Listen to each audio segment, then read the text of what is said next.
पहलगाम वाक़ये के बाद आपने ये टर्म फॉल्स फ्लैग ऑपरेशन बहुत सुना होगा, लेकिन क्या आप जानते हैं कि फॉल्स फ्लैग ऑपरेशन होता क्या है?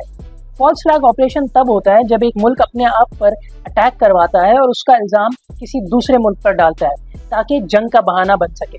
आज मैं आपको बताऊंगा कि दुनिया के कौन कौन से मशहूर वाक़यात हैं जिनको फॉल्स फ्लैग ऑपरेशन कहा जाता है।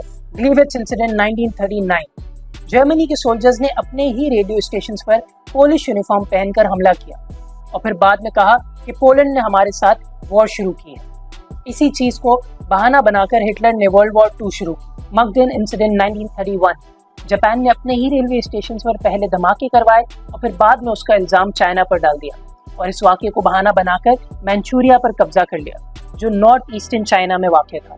लेवान अफेयर 1954, इजरायली एजेंट्स ने इजिप्ट में बॉम्ब ब्लास्ट की प्लानिंग की ताकि उसका इल्जाम मुसलमानों पर डाला जाए, लेकिन ऐसा ना हो सका और वो इजरायली एजेंट्स पकड़े गए। विंटर वॉर शेलिंग 1939, रशिया ने अपने ही बॉर्डर्स पर पहले गोलियां चलाई और फिर उसका इल्जाम फिनलैंड पर डाल दिया और इसी बहाने उनके साथ जंग शुरू कर दी। पाकिस्तान और इंडिया के ताल्लुकात का जब भी जायजा लिया जाए, एक चीज हमेशा सेम होती है, इंडियन मीडिया और हुकूमत का प्रोपेगेंडा। तारीख गवाह है, इंडिया में जब भी कोई हलचल हुई है, हमेशा उसका ब्लेम पाकिस्तान पर डाला जाता है बगैर किसी सबूत के, और इस नैरेटिव का सिर्फ एक ही मकसद होता है, अपनी कमजोरियों को छुपाना। क्या आपको लगता है कि इंडिया में हाल ही में होने वाला पहलगाम अटैक भी एक फॉल्स फ्लैग ऑपरेशन था?